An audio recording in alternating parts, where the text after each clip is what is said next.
Now I can't hear anything. 24. Welcome. Got on Mr. Tater. Let's bring you on here a minute. Good morning, Mr. Tater. How you doing? I'm doing well. Can you hear the popping in the sound? I cannot. Okay, we tried to fix this. I hope that I'm the only one hearing this because there it's actually gotten better. Let's see. It's gotten better. Nothing up to it. Only when you talk, then it gets gravelly. So that's okay. We'll see. Something sound gravelly then. Yeah, there you go. So what's the song for today, John? And we'll get jumping into the craziness in Michigan and the United States of America. This is getting nuts. Well, this kind of will fit in with what you were talking about, only on the sense that we are who we are, and that's not much what anybody can say about it. And it doesn't really, I don't really give a crap. Can I show you something? They don't like my political point of view. I don't really care. Okay, so I'm going to be unpolitically correct, and all of the people that are on the piety nonsense that are going on are going to lose their minds over this. But I got this for Christmas. Okay. It's hilarious. I think it's absolutely hilarious. So to all of you out here who think I give I don't, and here it is. So I'm going to give everybody a.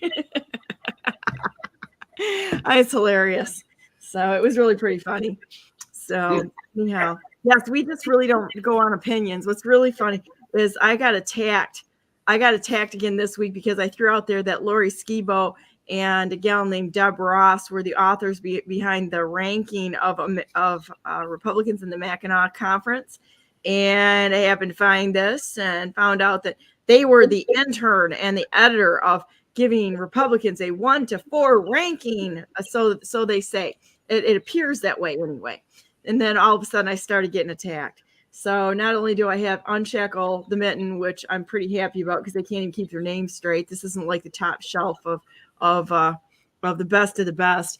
And then they put out a report on me that says Donna Brandenburg, because I went to Mar-a-Lago, in her first. So I thought I would just like in their face it a little bit. So yes, this is my American-made emotional support animal right there. And instead of their cheap freaking Patagonia crap that gets made over in China, I in fact buy American. And so I think this is kind of funny. So in your comment, this 1 to 4, what is that? 4 being high rating or low rating, or? Yeah, they ranked Republicans, and they had a ranking system 1 to 4. If you made it to 4, which was supposed to be the lowest ranking, was probably actually the people who were the highest ranking. So I think it's funny. I'm still missing it. Are you saying 4 is a low ranking for Republicans? According to the MIGOP, yes. But to the rest of us normal people out there, those are like, man, I think these guys are onto something, Yeah, I would say most of the Republicans are 10s. Yeah. Well, the Republicans, let's just put it that way. They ranked, this is from the MIGOP, right? They were ranking Republicans on who they approved was a 1 and who they disapproved was a 4, which tells me if the MIGOP disapproved someone, those are probably good people. So the 1s were probably the deep staters that we're working with. The 4s are probably the ones that they're like, well, these aren't real Republicans. Sounds like Christina Caramo crap. And so anyhow, I always laugh about it because it's like people blow a gasket over this, this nonsense about what people wear. But I want to ask people out there, to see something like an American-made warmth device. Yes, and I don't eat meat, but it's because of health reasons, right? It's not necessarily for other reasons, but at any rate, they blow a gasket. Some of them do. Most people don't care. Most people are like, oh my God, that's just gorgeous and that sort of thing. But the morons who just want to pick a fight over nothing, I always look at them and say, and your shoes look to be leather, and so does your belt, and so does your purse. So what's the difference between a fur and you wearing leather? Tell me, because I'd like to hear the answer on this. They can't answer it, of course. because they have nothing to stand on because they're all wearing leather. They've got leather interiors on their cars. But yet we're going to blow a gasket over fur and say Brandenburg's wearing our furs. Well, if you can't buy a fur at a decent price either, then you're really stupid, first of all. And second of all, my money, I can spend it the way I want. It's not like I'm taking political money to buy stuff like the politicians are. I actually earn a living instead of graft off the system. So I think it's funny. Thought I'd bring it up this morning in their face. Yeah, they said there was one of them that said that Ivan Raiklin, I don't really know him, and that he canceled on BNN, which he didn't. He was honest. I posted something there, and Ivan's said he's gonna come on Friday because we had something actual to talk about instead of this Republican vomitous nonsense that goes out there. I think that's a good word. It's Republican vomitous crap. Just it's nonsense. So they don't fix anything. Anyhow, he came out with he's on a letter. You just said it, but you breezed over it so fast. They don't fix anything. They don't fix anything. That's important to know, because we have lived in a society where the Democrats screw it up and the Republicans say they're going to fix it, but they screw it up too, because they're in bed together. Yes, and so we got to be very clear about that. It's not what they say, it's what they do. Right. And so Ivan published something. I got a hold of it this morning, and I'm pretty sure I woke him up because I texted him and found out that they put out something as a resolution or I'll have to get the wording on this. Hang on a minute. Let me get the wording where they published here. I can actually put it out here because hang on a minute. Let me see if I can pull it up. I published it this morning. Here we go. An open letter. Hang on a minute. And Ivan was on this. So as I read this, I was like, oh, this is cool. Let me move this to my other screen here a minute. Well, let's see. Where did it go? All right, there we go. So it's an open letter to the American people from signatories of this Declaration of Military Accountability. And it is all about them poisoning. It's a poisoning of our military through vaccines, and how unconstitutional. Well, Ivan is a constitutional attorney, and he taught in intelligence. I like this guy. He's really interesting. He's gone after the J6ers. He'll go after anything that's a righteous cause, and he backs it with actual information. He actually does something. He doesn't just go out there and attack individuals. He actually attacks the process. That's why I like him. So anyhow, thought it was thought that this whole nonsense with the Republican Party, I mean, this is at best amateur hour, at worst criminal complicity. Oh yeah, I agree with you. They are no different than the Democrats. We don't have a two-party system. We have a one-party system. Sure do. Anybody that hasn't figured that out yet, they are not awake. They're still sleeping. Well, and I really feel bad for there are really some good people that have stepped up to try to do the right thing through the party system. But the party system, just the structure of it is so corrupt. It is never going to be able to be fixed. You cannot fix a corrupt structure. That's like saying, you know what? That's the exact same argument a person would use as saying, you know what? I'm a Christian, but I'm going to go ahead and jump into the Church of Satan and try to fix it from the inside out. That's probably not going to work that way. The only process going to work for people that sacrifice human beings is to burn the whole thing to the ground. And the same thing with the political parties, which are nothing more than paid off special interest. And unfortunately, they capture people who have good hearts trying to do the right thing. And the next thing you know, they're right down the complicit path with them, compromising and doing things. And how do they get there? I mean, that's how a lot of the people get into this. And the next thing you know, once they do, what I've heard, one thing is they'll give like an intern in Lansing a bunch of papers and say, go shred these. Well, an intern's not going to know what they're shredding, nor are they going to question it because they're doing what they're told, right? And then they'll come back and tell an intern, now I need you to do this. And they'll like, intern will start going, well, I don't know what this is. And they're like, well, you already shredded documents, so you're on the hook for shredding documents, and they'll compromise them. And once you're down that compromise path, they will continue to up the ante every time because Sure. you've broken the law. That's the way it works. That's the way they compromise people. Yep, absolutely. Yep. So what's the song? This is in your face, folks. Oh, Lord, it's hard to be humble when you're perfect in every way.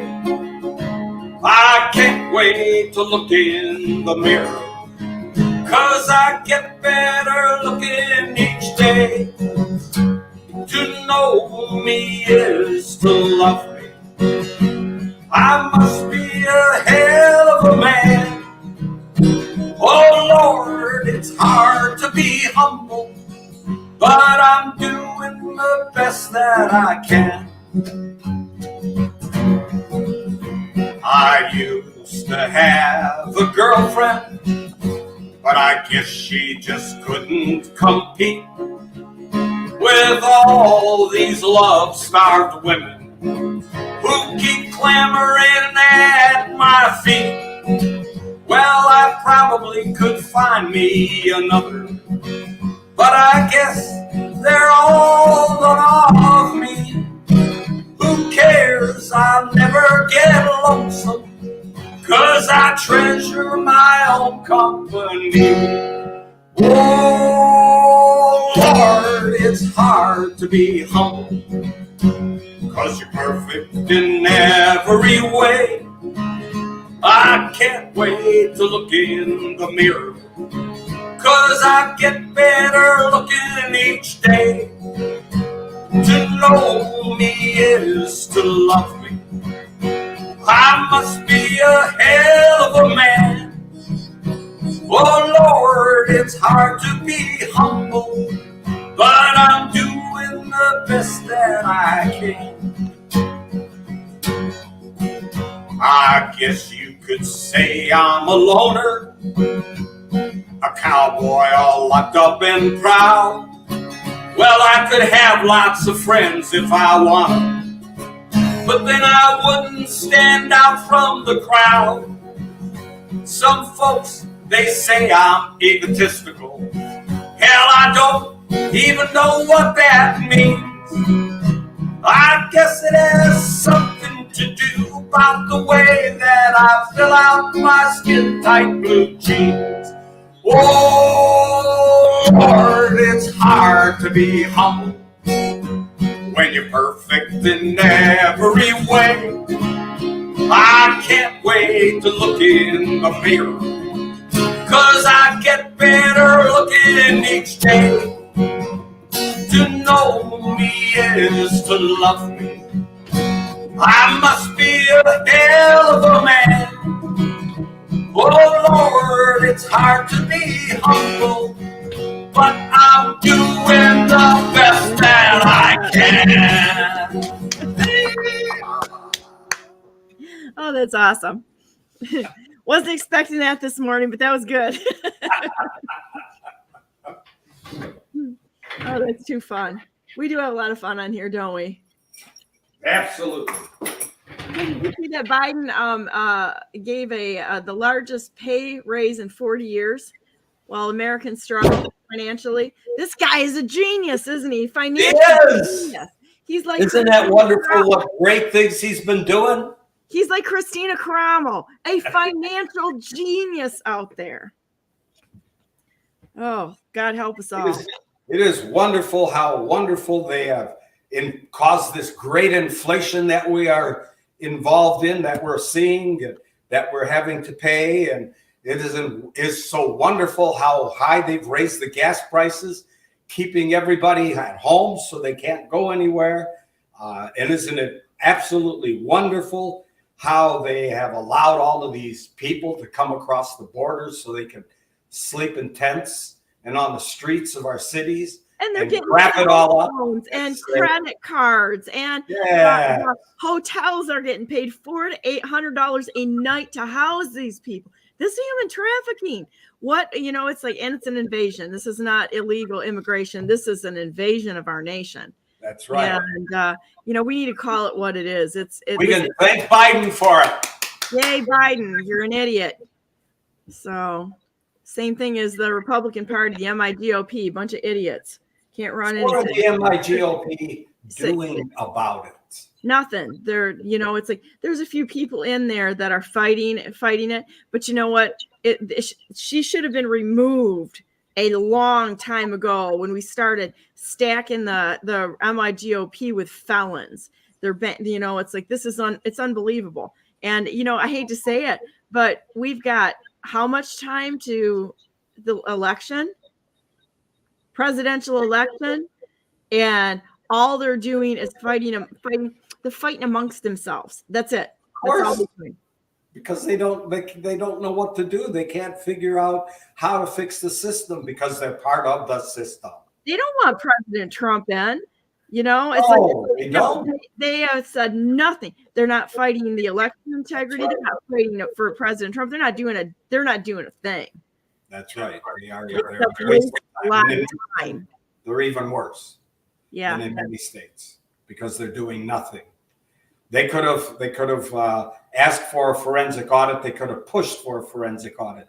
And even if they didn't have the numbers in the Senate and in the House of Representatives, they could have still been the noise in the background saying, we need a forensic audit. We need a forensic audit.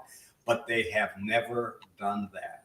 They could have joined forces and they could have really pushed the election integrity stuff. They could have gotten behind that. They could have said, hey, wait a minute. We're gonna work on a legal method for removing these people, the people that violated the law. No, it's way more fun to fight amongst ourselves in there. It's ridiculous. So you're coming to the Constitution Party meeting on the 27th? Let's put it this way. It's on my calendar. So I'll take that as a yes. Bring friends and your guitar. You can musical talent for the day. That'll be great. So I'll have to think of a Republican Democrat song. Darlene is going to be speaking, and so is Paul Urban, and I love Paul Urban. He is one. I'm going to ask Darlene if he's a de jure officer occupying a de jure office. There you go. Sit back and let him talk without me questioning him. It's a free speech moment. Okay. So there you go. Let you know that he better know what he's talking about, because if he doesn't, I'm going to twist him around the axle. Well, we got to, it's like, I like listening to what everybody says. Not to be nasty, but to be, if you call yourself a constitutional sheriff, then let's hear what you have to say as a constitutional sheriff. He has a class coming on in the 1st of February that I'm gonna sign up for that. He does a bunch of online classes on the Constitution and such, and I find he's doing it with Brent Allen Winters. This guy wrote this book. Let's see, Common Law Comments, and I've got 3 books from Brent Winters, and he does these classes. Dar does these classes with him, and so yeah, I like. And so, but Paul's going to be there too, and Paul I've got to think of the name of his organization that they started. He works with Weed County, and let me grab. I just texted him this morning. Let me see if I can get that up here a minute. I like Paul. Paul's cool. And let's see, it is the referendum of PA 38 of 2023. And it is, the organization is called Referendum, let's see, signed into law. They're going after repealing some unconstitutional efforts. And going to take me a minute to find this. Hang on a second. Of course, I should be on here and have this if we're going to talk about it, but why would I do this? So referendums of Michigan.org. So it's ROFMI.org is his effort. And he worked with We the County up in St. Clair. That is one of the nicest groups of people and really committed that I met across the state. They're just welcoming and wonderful and really anything Paul's involved in seems to have civility and there's always go to it. He doesn't just talk. Okay, well, like I said, there are people that will stand and will do, and there are other people that will just talk about it. Yeah. So what are we have talking many about? people talking about it. So what are we talking about today? We're educating people, John. So let's educate people. What's going on? What do you want to talk about? Well, one thing I wanted to bring up is that we are really headed for war. People need to be very, very concerned, not afraid, but concerned that that's where the Democrats and the deep state and the globalists want us to go into a war. They want armed conflict.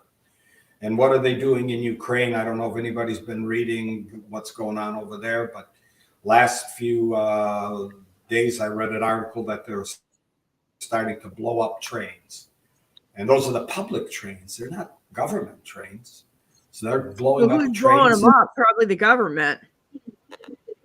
Well, I wouldn't doubt that Zelensky and his cronies are involved in it, or certainly the Antifa people.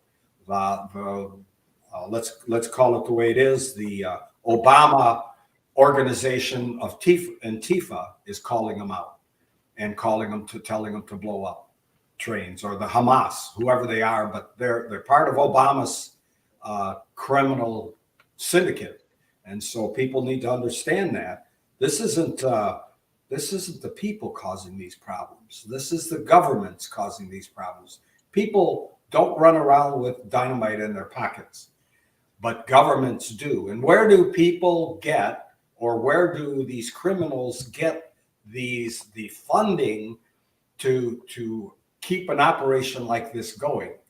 Where do they get the funding to pay for the bullets and the guns and even the soldier? They got to give him something, but who's paying for this? Where's this money coming from?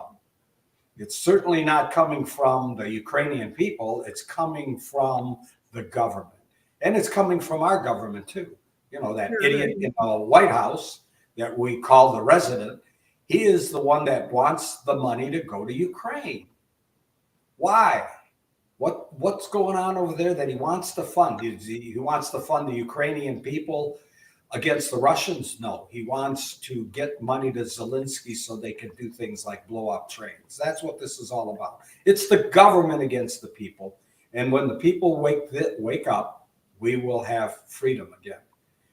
When the people start looking at the government as being the savior or the good people, they are the evil people. They've always been evil, and they're still evil, and now they're worse than ever. And so we have to wake up and figure that out. And the local general public still doesn't get it. I went to Ann Arbor yesterday or day before to one of the stores over there. Actually, it's Trader Joe's, and I saw so many people with masks on. I'd just love to slap one of them and say, "What are you doing with yourself here? Why are you wearing that mask in here?" It's like Stockholm syndrome is what it is. They keep going back to the people that are oppressing them, and thinking that they're saviors, but there's no thought process going into this.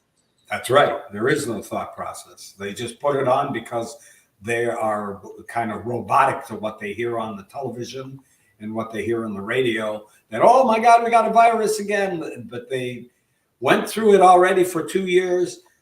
They didn't die. Nobody died around them. A lot of people without masks didn't die. What happened?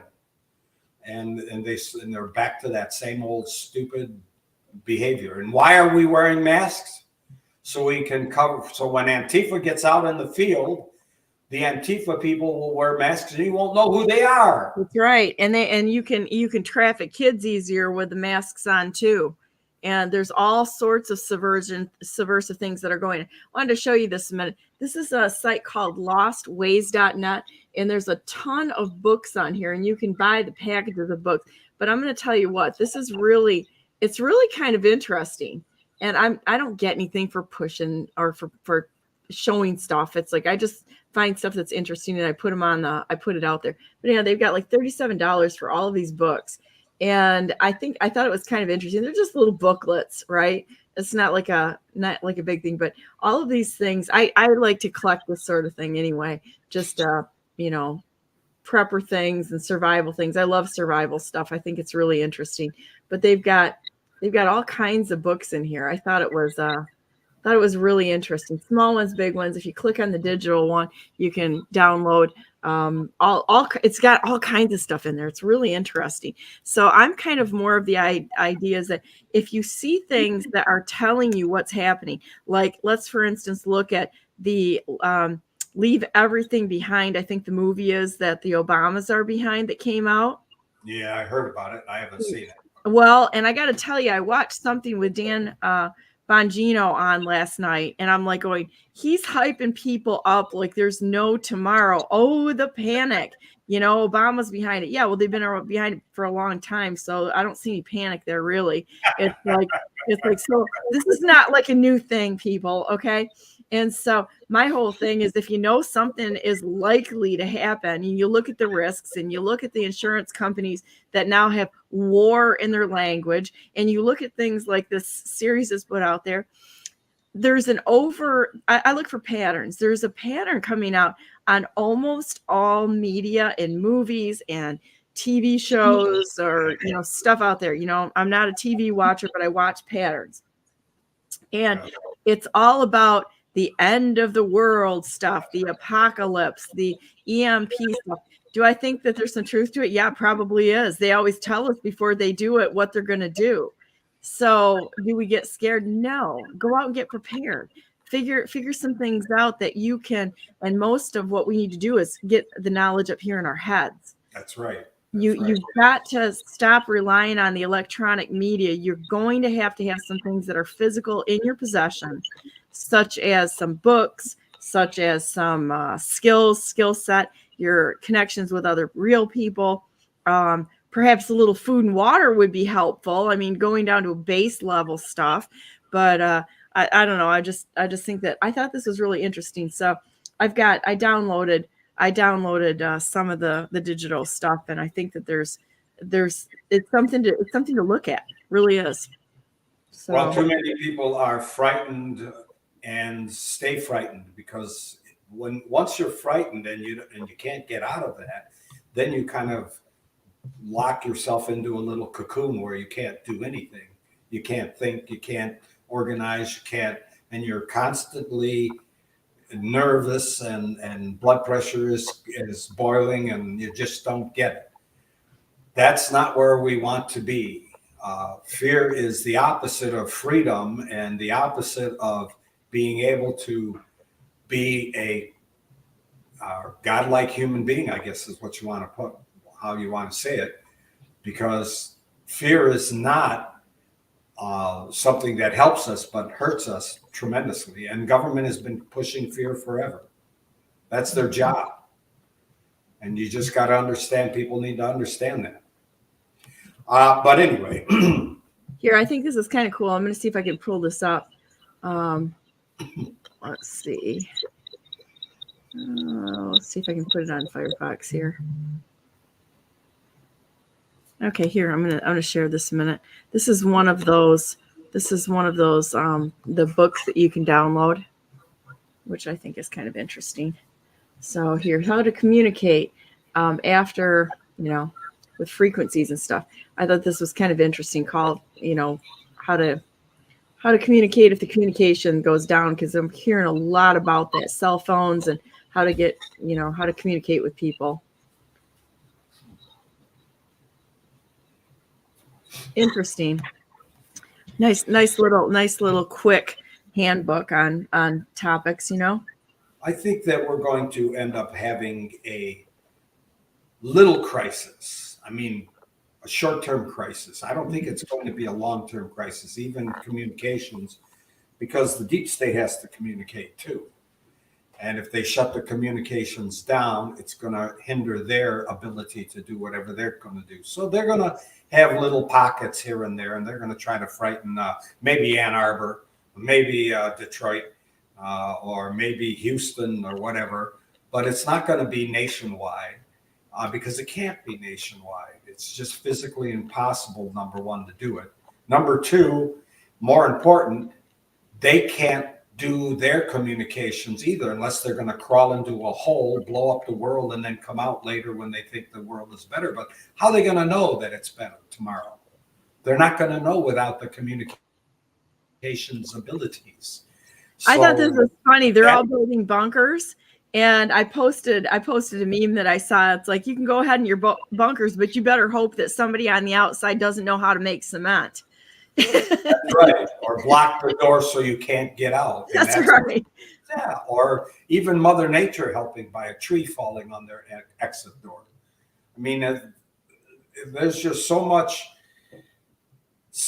obvious nonsense about this whole thing that people need to sit back and say, hey, what happened in the 50s? Remember 50s with the nuclear? I don't, but I you know. And I was 56. I was around, so I remember, and I was a kid. I didn't know any better. I mean, they were talking nuclear war, and they were talking about building bunkers in your backyard and digging holes, and actually, I was clamoring after my dad. Hey, let's do that. Let's build a bunker. My dad was, you're nuts, you know. And so obviously we didn't, but the fear was there. Everybody was building bunkers and shelters. And then, of course, all of the movies that came out about living underground and living until after the bomb dissipated, the radiation went away so you could crawl out of the bunker and see the world that was totally destroyed in front of you. That stuff was in the 50s. And now we're doing it again. We're back doing the 50s. We're repeating history, folks. All you have to do is study a little history. Study a little bit about who the Nazis were and how they were. And then you look at America and you say, holy cow, we have the same thing here. Mm-hmm. This is the same. Nothing's changed. They've just recycled everything. Like they're recycling all of the stuff on the internet for patriots to follow, such as, it's about contracts. It's about the birth certificate. It's about the new Constitution versus the old Constitution. That's all crap. It's just being recycled again. And those of you that didn't learn about it 10 years or 20 or 30 years ago because you didn't study it, now you're facing it again and you say, oh, this is new information. It's not new information. It's old stuff. Nothing new under the sun. So people need to wake up and really look at what's going on. Distractions. It's just distractions to waste time, so we can't get together and actually accomplish anything. That's right. That's exactly right. The Republic has been under siege since the Republic was established back in the 1700s. The Republic has always been under siege because the Republic gives the power to the people. And it's always been under fire by the, whoever you want to call them, Illuminati, whatever I can't even think of all the names that they have. Deep Global State. Crime Syndicate. How about we just call it Global Crime Syndicate? They've always been pushing the same crap every single year since the 1700s. Nothing's different. But if you don't learn from history, then guess what? You're going to do it again. But what I wanted to do before we run out of time, because time is ticking by, and actually it's been great. But hey, I miss our time just to talk every Tuesday. I mean, this is always fun. What I wanted to point out is that there are a lot of people that are under fire by public functionaries in one form or another. Call them ordinance officers, call them child protective services, adult protective services, FBI, CIA, IRS. We could spend the whole day naming just all of these organizations that are out there. People need to say, or people need to go to back to the roots of where that organization was established or came from. And that is, if you're having a city, township, or a village, you have to be under a charter. The city has to have a charter under which they operate, or it's a rogue organization. Same thing with a township or a village. If you don't have the documentation that establishes that particular entity of government, that particular entity of government is like a mafia. They're nobody. They don't have any authority. So when people get attacked by an ordinance officer, they need to ask that ordinance officer a very important question, but they need to understand what that means. Are you a de jure officer occupying a de jure office? And if so, I want you to prove your jurisdiction.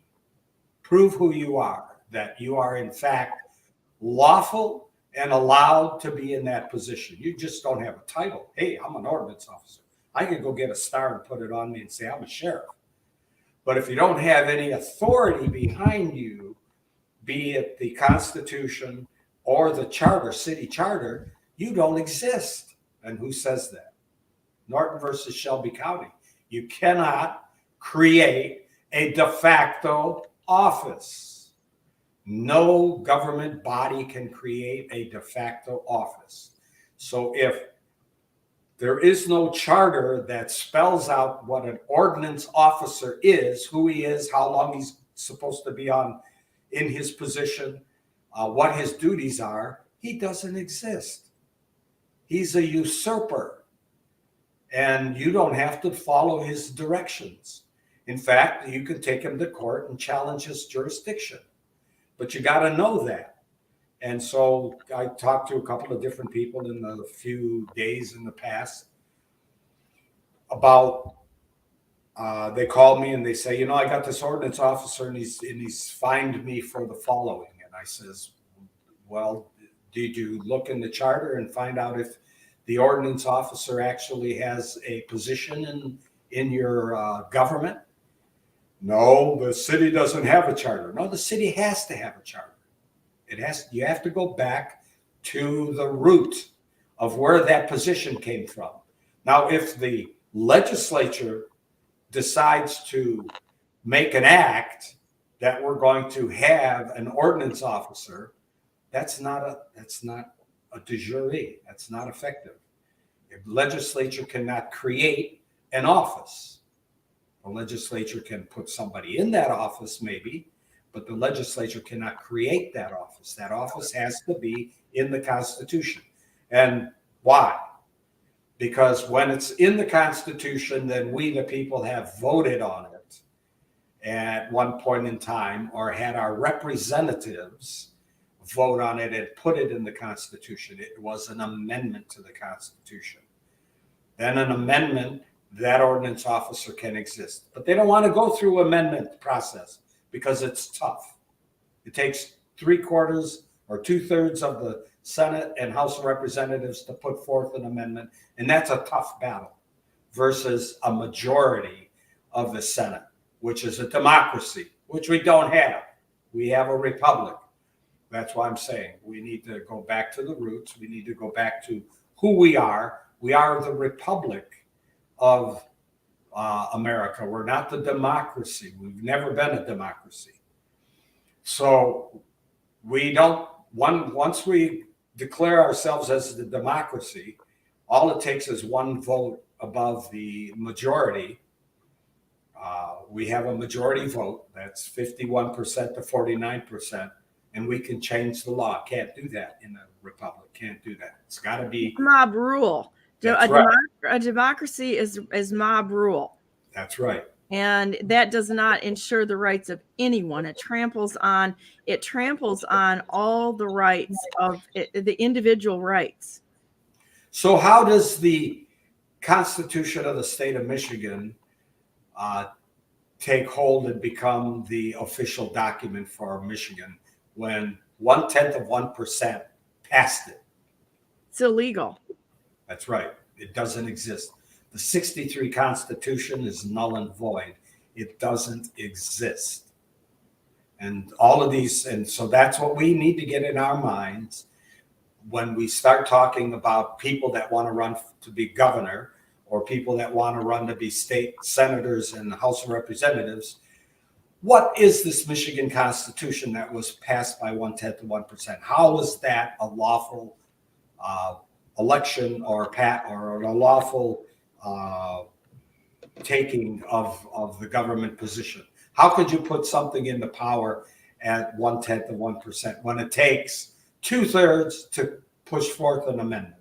And then how do you put an amendment such as the last 3 that were put on the last election? How do you put those in front of the people for voting? That's a democracy. You have the House of Representatives say, yeah, we want this abortion bill to pass through. You don't put it in front of the people. You put it in front of the representatives. It takes 2/3 of the representatives to make that happen, not a majority. So we need to go back. So the whole thing is a fraud. If you were going to nullify, because it's going to take nullification to handle this, how far back would you go? And would it be like one of those things where you would, because there's like 85-90% of what we're seeing out there is absolutely unlawful. That's right. Well, we'd have to at least get rid of the 63 Constitution, go back to the previous Constitution, start there. And if you looked at the previous Constitution, and I don't remember the date of it, I don't know. I'm not even going to guess on that date. 1908. Yeah, 1908 or 3 or whatever. The last Constitution we had, and then take a look at this Constitution, and you actually examine the two carefully, you will see that things were put in this Constitution that had really weakened the power of the people. How? One of the biggest glaring and most important ones is the judge department, the judicial system, where they said you have to be an attorney for 5 years before you could run for a judge. That destroyed the judicial system. It put the judicial system in the power of the bar, because in order to be practice law in Michigan, and that's another one, because the federal Constitution doesn't say, yeah, you have the right to an attorney. It says that you have the right to counsel. That means I could counsel you in court. I don't have to have a bar license or bar membership card to practice in a court, because I have the right by the federal Constitution to be your counsel. So that's the first, and we know that according to Hamilton years ago, when Hamilton was alive, he said the republic, the fate of the republic will be destroyed by the judiciary, which it is. The judiciary has destroyed our republic because it's put the hands of the judiciary in the hands of a few people called the bar. And that's one of the bad parts of the 63 Constitution. There are other parts in there. For example, the Parks and Recs issues that they have in there. So we, the people, have to get back to the basics and understand what the whole idea of the republic is, and not be sidetracked. Excuse me, and not be sidetracked by all of the nonsense that's out there. It's contracts, it's fringe flags, it's I can't think of it. I have seen people plead themselves in court. I'm a man on the land. What the heck is that? You are a citizen of the United States and a citizen of the state of Michigan. The fact that you are a citizen of the United States does not mean that Washington, D.C., that 10 square miles under 19 or 17 or 1871 act changed that and gave DC an opportunity or the power to tax you or to do anything or to write any laws. Didn't do it. So stop going down that path, because you're wasting your time and you're being distracted from the republic. And that's what this deep state tries to do, distract you from the republic and bring you to a democracy. People have to wake up. They just have to wake up. That's the key to the whole battle that we're fighting. We go back to the republic. We go back to the people are in charge. It's our delegated authority that we give to these public functionaries to operate. And remember what we said, public functionary is somebody in public who has a function. That's it. Very limited. And that's the thing with the Constitution that people have to understand, is that that's a constraint of the government. It doesn't give them permission to go run amok and do whatever they want to do and make up policies on the fly, Mr. Brader, and the rest of you people that are communist. Lansing rats. What? Lansing rats. They're Lansing rats. That's what they are. It's like, it's a political class, which has become an industry. And once they get in it, they never leave. Look at like with Biden. He's in there for like what, 50 million years, and then he gets in as president, and we think that he's going to do anything new. No, he hasn't done anything up to this point. So why would we put somebody in like that? I don't think he won. No, he didn't win. I don't think any of the ballot candidates actually won, but we don't know. All we do know is that there was so much cheating that we don't have an answer. You can look at it and you can say, logical conclusion is that President Trump is the rightful president of the United States, and anybody that doesn't fight for his right for that office is walking away from the American process, because the whole thing was completely screwed up. And then you go to J6, same thing. J6 was about the electoral votes, and they couldn't just deny them that. So they had to create a distraction. And then you watch Betsy DeVos, she resigns on the 7th and gives Pence $22 million. Are you kidding me? This is so much crap. I hope everybody out there realizes, Betsy DeVos, or the DeVosses, the Republican, boy, that's poster child for time to flush the Republican Party, just like Ronna Romney and the rest of them. It's like, I can't even believe it that people want to sit here and hang on to this. I mean, when something is that destroyed, it's time to just get rid of it and start over again. Like, string them up. What's that? String them up. I like the way you're not saying it. I'm saying it. Yeah, you can say it. I've said it too. So there you go. It's like, look at my hair. I look like a long-haired cat that's been like severely licked by its mother. You don't think that ever happened to. I grow hair so fast on my head, it's crazy. I actually have to. It's amazing how often I have to have my hair cut. It's crazy. So I will say, the best thing that ever happened to America was the election of Donald Trump into the White House. Sure was. Why? I'll give you the reasons. I'm not just saying it. I'll give you the reasons. Number one, he was not part of the system. He's not part of the corruption. Number two, he's wealthy enough that he can't get bought off. Right. As the other deep staters have been bought off and or been compromised. He can't be compromised. Number three, he doesn't talk like a politician. He doesn't give us the rhetoric. Number four, he does what he said he's going to do, which no other politician, so far as I can tell, has done that.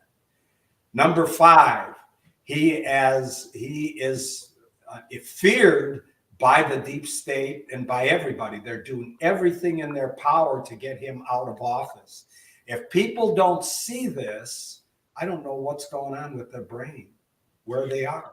I can't imagine how many good people that are around him that have been fighting for this nation. Because one person, you know, he did an extraordinary job, and working through the swamp with all the swamp rats that are out there. I can't even imagine the genius it takes on his part to sort through the liars, cheats, and thieves, and to work through this, you know, in spite of them, not because of them, but in spite of them.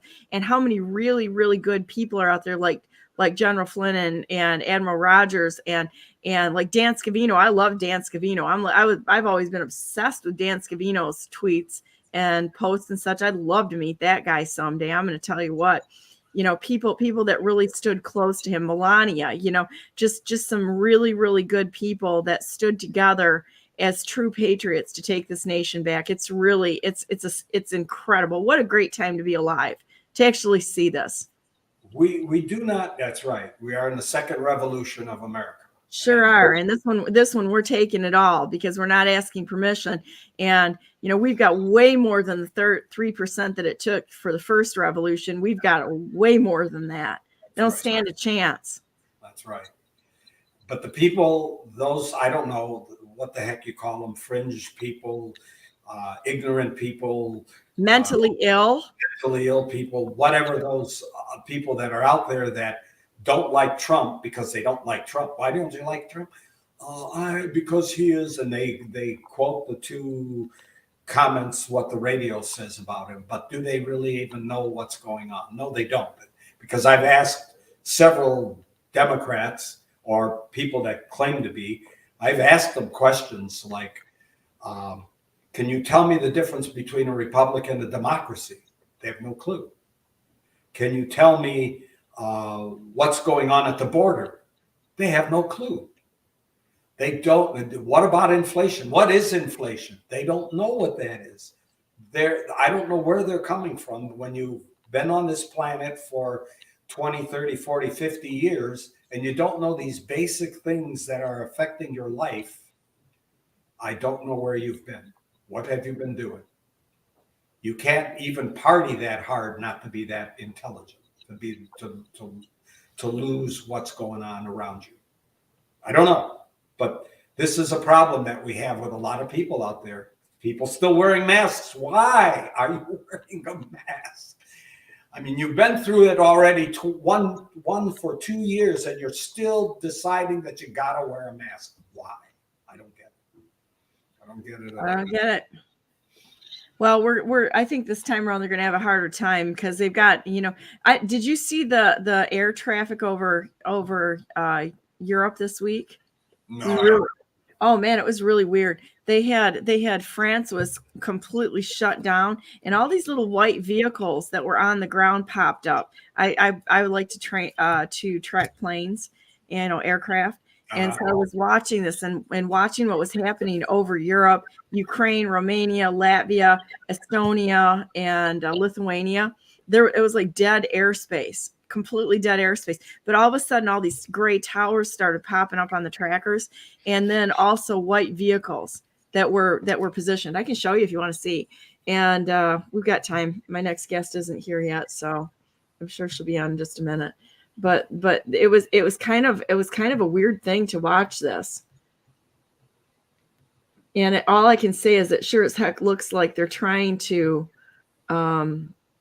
shut us down. Oh, this was an interesting video too. Hang on. Check this guy out. The Democratic Party in Florida decided 10 days ago that Joe Biden won the primary without one vote being cast. 100 and some people on their executive committee said, we don't need a primary. Joe Biden will be the nominee, and therefore we will hand 250 delegates to Joe Biden. North Carolina the next week said, you know what?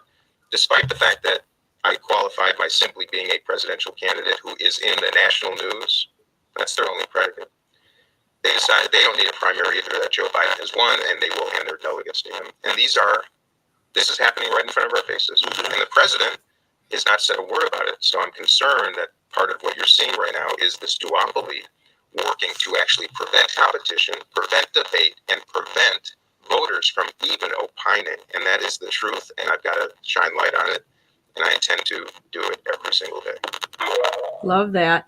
So I started watching this. Now, if you look over here, here's the flight tracker. Look at these little gray towers that are popping up here. And this was for a period of, I don't know, a couple of hours. It's 9:17 on the 30th. And so you can watch. I've got some of this time stamped. But look at what's happening there. All these little towers are coming up, and then all of a sudden, we've got these white vehicles that had no call signals. Watch what happens with the formation of these as we go forward. That is at Schiphol Airport in Amsterdam. That one was at, I got to think that. I think that one was in either Portugal or Spain. They had a lot of action going on down there.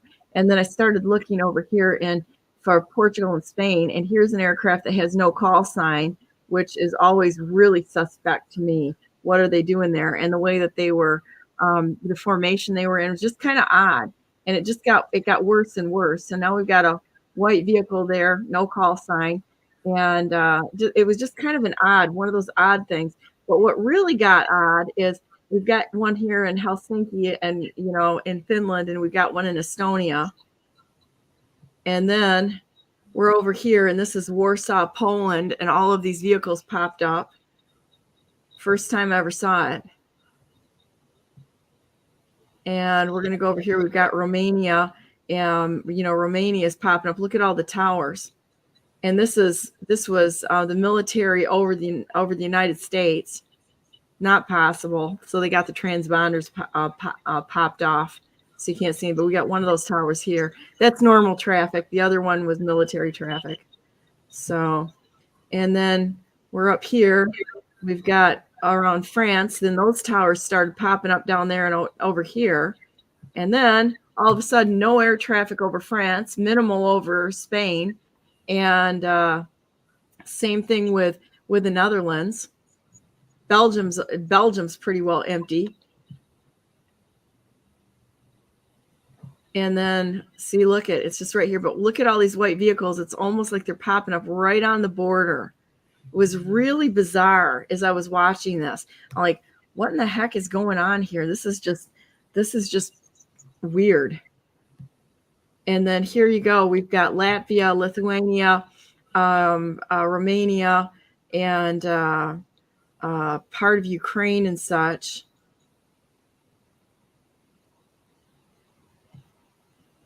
Check that out.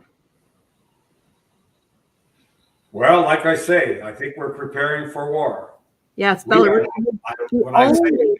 The only military, plane over there is we've got one up from the United States there, and then the tower in France. And so this is kind of it just kind of was one of those things that I watched him for a couple of hours to see what was going on. Thought it was kind of suspect at any rate. Strange. It is very suspect. I don't think we're preparing for war. I think we're in war already. I really do. It's just we are in a revolution. There's no doubt about it. But irregular warfare going on. That's right. Yeah. No, we've been in a revolution for a while, but they want it to go to a hot war where they're going to be shooting at people. They want a nuclear war. They want to scare the heck out of the people, and they want the people to join in with their CBDC and their central control of the world, one world government. That's what they're trying to push for. They're not going to get there, but they're going to continue to fight until they all get arrested and strung up. Well, watch the entrapment, guys, because the entrapment that's gone on in the FBI and the deep state and all this nonsense that went on with J6 and those people saying, get arrested, it's worth it. Is your freedom worth it? As they're out here free. Remember, we've got a lot of people that are trying to get you to do something irrational. Like if the FBI shows up or the ATF, what's one of the first things they do if there's a dog in the house? They shoot the dog.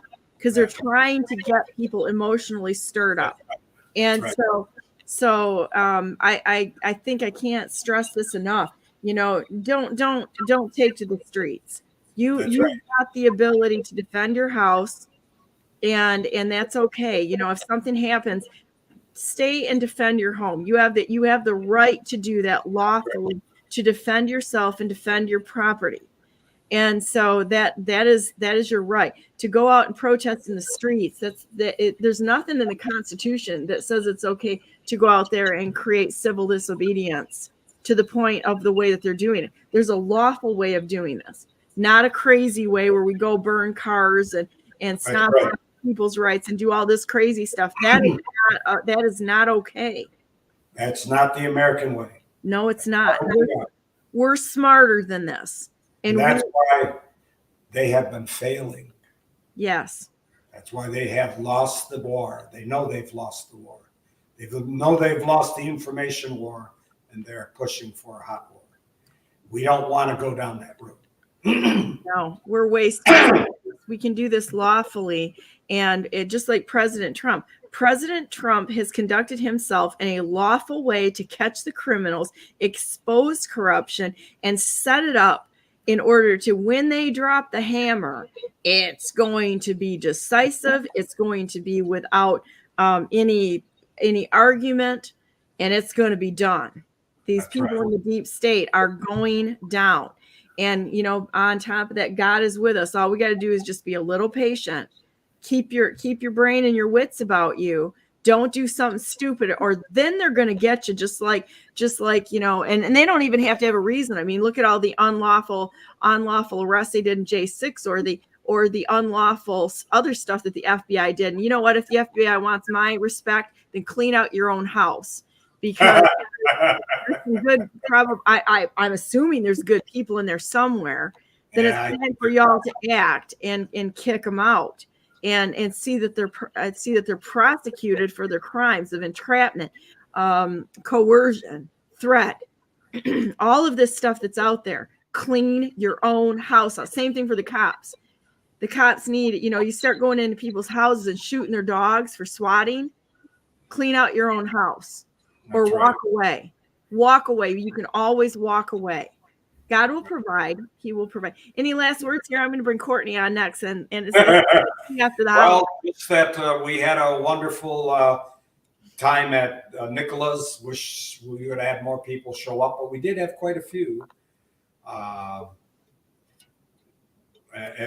was a wonderful time. We are now again back on Zoom, and we'll be on Wednesday night Zoom. So if you have if you want to get involved and get some more information, you can give me a phone call at 734-968-4715. And while you're running for your pen and paper, I'll give it to you again. It's 734-968-4715. I'd love to have you join us, or you can sign up at jtater2@yahoo.com. And ask for a invite, and I'll send you an invite by email. We discuss a lot of stuff on the internet, and people can get really brought up to speed on what's going on, as we have done today. We just need people to get up to speed, to get awake, to know what's happening. This is why they didn't.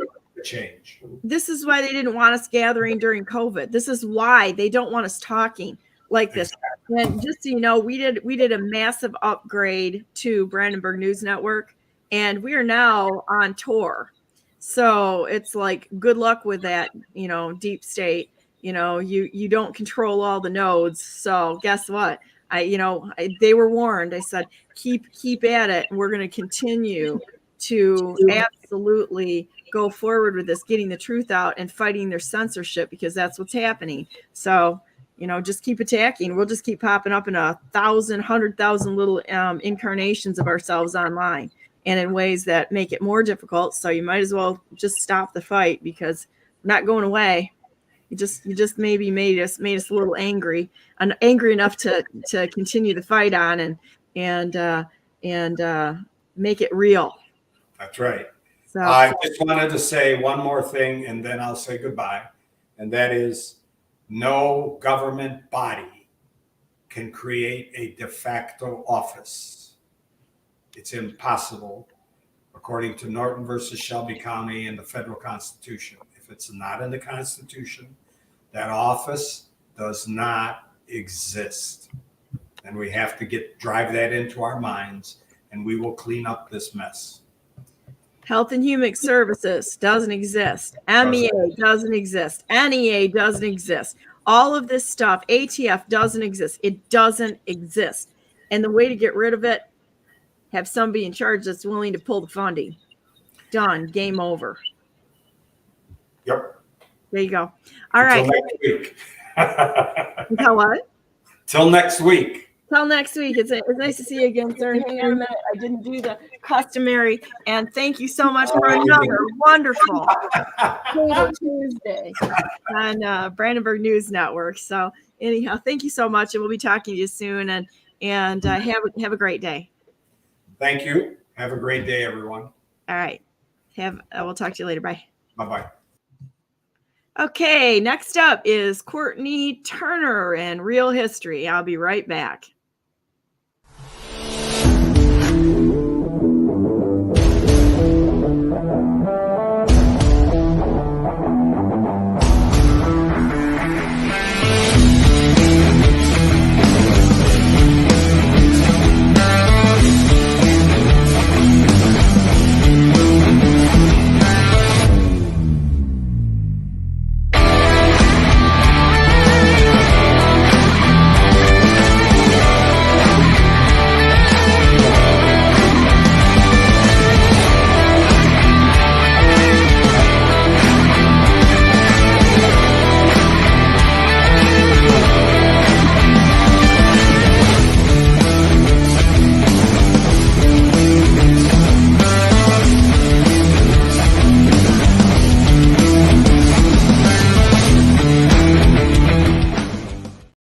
Hey, good morning. Welcome back to the second hour of Brandenburg News Network. I am Donna Brandenburg, and it's the second day of January 2024. Wow, got to get used to saying the new stuff. So hang on a minute. I'm going to bring on my buddy, my friend. Hello. Hey, how you doing? Good. Happy New Year. Happy New Year. I had an upgrade on my computer, but I thought it was John, but it's not. There's something going on here with the sound, so it's got a little bit of a popping. Do you hear that at all? I don't know. Okay, good. Well, maybe it's just on my side, so that's good. So, how are your holidays? Good. They were very busy. We were really working through the whole thing. So, yeah. But yeah, how about you? Oh yeah, it's always Good. busy. Yeah, I got really excited about doing some canning. So I spent a lot of the holiday season, just doing stuff. I like to cook. And I like to feed people. Okay. If I didn't, all my aunts would have, come after me with a vengeance. You don't just feed people, but you have 10 times more, just in case somebody stops. Just in case. Just in case. Don't ever want anybody to go without being fed, right? So I got into canning, doing a bunch of canning. So just awesome. Yeah, it's pretty fun. So busy usually. Totally. Like everybody. Yes, totally. Yeah. So New Year, I think it's going to be kind of crazy. Yeah, I do too, are you up for it? I am. Yeah, I think so. I think so. I'm speculating what they have in store, but yeah, I think we're ready. Total crash. Mm-hmm. That's where I think we're going. Yeah. So, as long as we can look at the indicators and say, kind of looks to me like we're going to have some sort of a epic little crash going on here. You're not going to change it. And so the die is cast, and what we have going forward is what we got is what you got. You can't sit here and cry about it. Say it's just okay. So if we know something's coming, I guess it's time to prepare a little bit, right? So that's really my first thing. I wouldn't start crying about it or run in the corner. Whatever shall we do? It's like, what do we do? Let's start preparing for something that we know is inevitable. Totally. I'm actually more concerned right now about like all the psyops that are targeting the people who identify on the right, and I really see like a dialectic where they're going to force totalitarianism from the right. Mm-hmm. So it's like both are just going to end up the same place, which is kind of scary. Yeah. Well, and the problem is that I see is a lot of the people that claim to be on the right, mm-hmm. they don't even realize how manipulated they are Yeah, because exactly. they've got it in their head, their virtue signal the whole time. We're on the right. We're right. Really? Let's take a look at some of the the psyops that are going on there and the virtue signaling going on. It's one entity, one party, Totally. one uniparty. And, Totally. about the time somebody thinks they haven't been sucked into something, they're probably the ones that are sucked in the most. Yes, exactly. So I totally see that. Let me add this to stage here. You put this up here. And Yeah. So this is what I thought we would talk about today. Yeah, I know we took a detour the last 2 times, but I wanted to take another detour because I thought this was so important. I actually put I did a emergency broadcast that I posted up yesterday. I don't typically do solo episodes, but I thought this was really, really important. And they just extended the SEC comments on the ruling to January 18th. It was originally January 2nd, which was also an extension because it was unprecedented to only have 21 days, especially for something that it seems really nobody has ever heard of. And it's been in the works for a very long time. I think this goes in the United States, it goes all the way back to 1992. I think Pelosi created a bill. It was at the Earth Summit in 1992. So just to clarify, so I'm not keeping everybody in suspense, what I'm talking about is NACs. They're called natural asset companies. And the SEC is ruling to put them up on the New York Stock Exchange. So this will mean that land will be publicly traded, and then stakeholders will have investment. And that front page you saw, it was from the American Stewards of Liberty. I actually have Margaret Beifeld coming on my podcast on the 11th to talk about it. She's been really sounding the alarm on this for quite some time. I think she had some personal run in with her own land and her own property. So she's been battling this for a long time, but she's really sounding the alarm about these NACs. Yeah, so it's part of the 30 by 30 saw, which is a 30% inhabited by humans plan. It's a 30 by 30 agenda, which is moving towards the half Earth agenda, which will basically mean that half of all Earth can be inhabited by humans. And they're couching it under words like sustainability and conservation. They basically want to the analogy that I used in my lecture was that typically if you were to invest in land, let's say you buy a piece of land and you think it's going to be a gold mine, literally a gold mine, then you would invest in mining, in employees, and you would do whatever you could to ensure that you would reap the rewards of your labor. But what they want, and then if it didn't work out, then you took the risk. But what they want to do now is kind of the opposite, where they under the name of conservation, they want to decrease any productivity, so you can't produce on the land. So essentially, that's going to devalue the land, devalue any resources. So yeah. Well, and the thing of it is that it's just like when I was in New York City a couple weeks ago here, a week or so ago, nobody owns anything there. We already own nothing and be happy. Yeah. They've already instituted this across the United States of America. And we're going to have to, it's good to know what's going on, but these people are horrible. And if you don't play ball with them, they're going to exterminate you. This is the goal, is extermination of anyone that doesn't fall lockstep with them. They did it in Germany. They did it during the Bolshevik Revolution. They did it under Kissinger in Cambodia. They do it all over the place. The only ones that will survive this are the people that will play ball with them.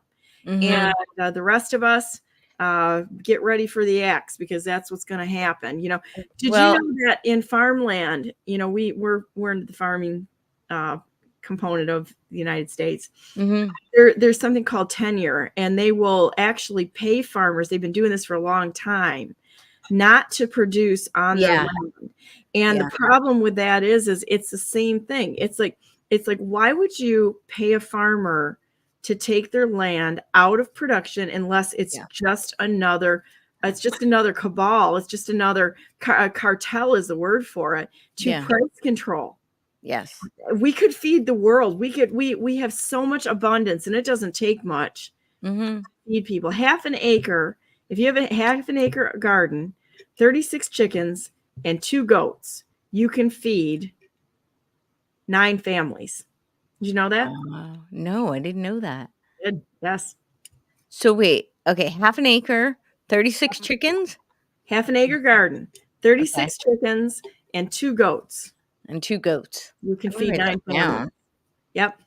All right. I've got all this weird farming stuff I know. No, that's great. Chickens, Yeah. 2 goats, okay, and 1/2 acre. 1 That's half awesome. acre garden. And if you're really good at doing like the intercropping and or companion Permaculture? planting, well, it's intercropping or companion planting where you do 2 or 3 different. Let's see, I've got a great book on this right here. In fact, Okay. it's odd that it's next to my computer, but I have it. This one, like carrots love tomatoes. where Okay. you can companion plant because there's it's like when you look at the way that say like spicing for Italian food Mhm. it's because those plants actually help each other. Basil, Right. oregano, and tomatoes. You plant them together and they help keep pests off each other, and they grow. They help each other grow. Okay. That's awesome. Yeah. No, I Sorry. do know that. Rabbit trail here. Sorry. No. That's great. Well, I thought this would be a topic of interest to you, because you are into farming. You have lots of land. So yeah, but this is a plan. It's been under the World Economic Forum has been working on it for quite a while. It's in the name of biodiversity. You might wonder how is it that they're going to make money if there's no production on the land, and essentially it's through carbon credits. It's being done with the what is it? The IEG, but it's intrinsic. That's it. Intrinsic Exchange Group, in conjunction with the New York Stock Exchange. And if you go to, I'm not sure I have that one pulled up, but like the New York Stock Exchange on their front page basically has it pulled up. What are NACs, and then also the Inter-Exchange Group. If you do a search for them, let me see if I can find that. Intrinsic Exchange Group.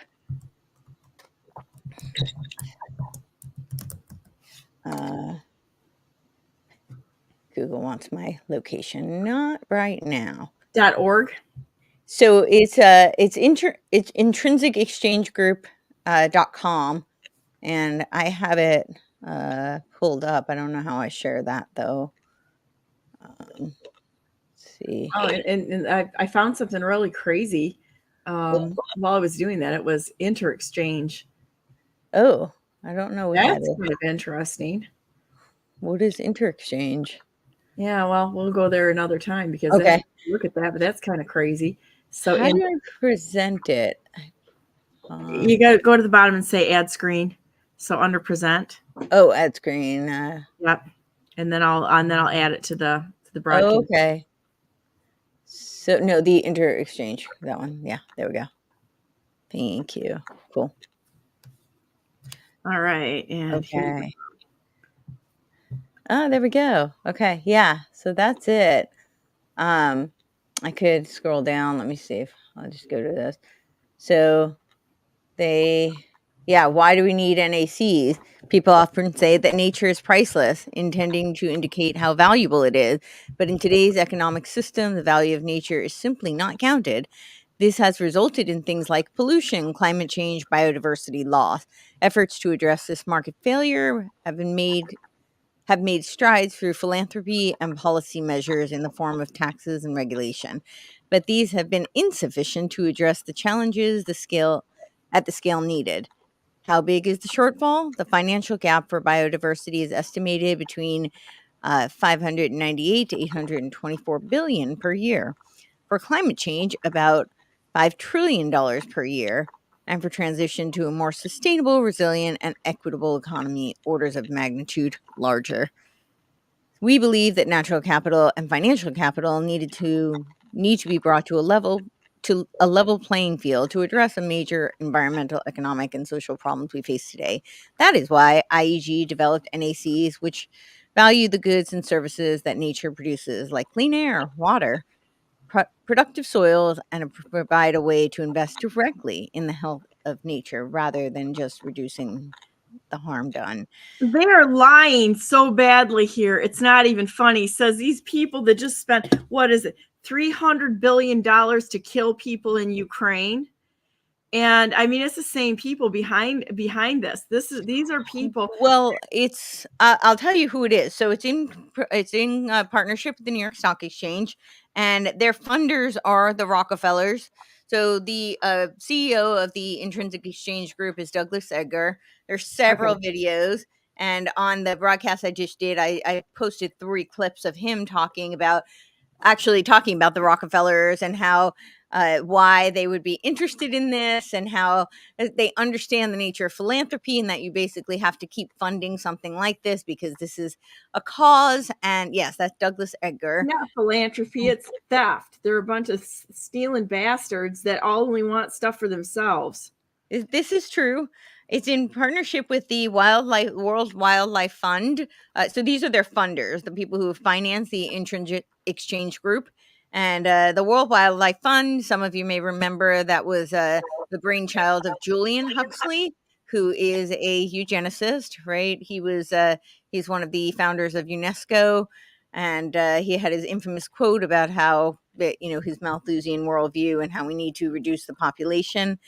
And then there's the IDB and IDB Lab, and you see that right there. IDB is very involved in Latin America, South America, and then Aberdare Ventures, which I thought this was very interesting, but I haven't had time to really dive into who they are, except that they're involved in healthcare technology. And I always find that incredibly suspicious. Why on earth is healthcare technology funding essentially a half-earth project? And then there's Entertaining Ideas, and I couldn't find them either. There's nothing on them. So I have no idea who they are, but I thought that was an interesting name. So those are the people who are funding it. And this is from the American Stewards of Liberty. They say that because they actually did. So the reason why I'm trying to sound the alarm on this is because they did extend the comments on the ruling to January 18th. So I implore everyone to reach out to their state, federal representatives. Definitely comment on the SEC, on the ruling. You have till January 18th. And we'll see if we can get this stopped. But the American Stewards of Liberty had done and you can look them up too if you want, or I can pull up my page. It's americanstewards.us. And they did a letter. It was an issue briefing. And that was in October 18, 2023. And when they go through what it is, they go through like the key points, and they say the purpose of this new investment product is to provide a vehicle for elite investors and government to profit from the protection of natural resources created by climate crisis policies. It is why the same proponents have been calling for the permanent protection at least 30% of the world lands and ocean by 2023. The 30 by 30 agenda. Yeah, the 30 by 30 land grab. And it's the same actors who are pushing the net zero and the decarbonized policies. Their objection is not the conservation of land. They seek total political and financial control of the world's natural resources, particularly in the United States. And that's what it does look like, because the UN started this like ecosystem accounting. It's SEEA. I have to look up what that stands for again, but it's an ecosystem accounting, and they started this back in 2012, and then there have been several iterations of it since then. But it's really like a voodoo accounting, and this is really funny too. I just laughed at myself, but I didn't know what GAAP was, but apparently it's like a generally accepted accounting principles. And I knew they were talking about in finance, but I looked up GAAP because none of them spelled it out. They just kept calling it GAAP. And what came up for me was a demon. Apparently, it's a demon that makes it easier for women to find a lover, but then it renders them infertile. I know. All right, pull this up a minute. Can you pull this up? Yeah, so Gap, if you just look up Gap under Wikipedia, Gap Demon, type in Gap Demon on Wikipedia, and you'll All find right, it. got to do this, guys. I know. I thought that was hilarious that that's what came up. I know that's not what this is, but I thought sometimes they play sly games where, they're making nods to things. So I don't know. I can't prove that, Yeah, but they I thought it was sure funny. are, because it's like, okay, hang on. We got Wiki Wand. I don't even know what that is. Holy Moses. You see all of this. Gap, myth, lore, and fandom. So This is type in weird. Gap Demon. Oh my goodness. Yeah. This is crazy. Okay, Gap Wikipedia. Let's see what this is crazy. You should see all this stuff on here that comes up with this. This is nuts. All the things that you learn. I am amazed. Yeah. So this is, in finance, Gap, generally accepted accounting principles, but this is the Gap Demon. I know. I thought that was just hilarious that that's what came up. Okay. All right. This is interesting. Okay. So I'm going to go back here and show you the search results that came up for this. Okay. This is what I put in. Okay. So if I go to the top where I put in Gap wow. Demon, and then look at this. And then what I saw was really odd.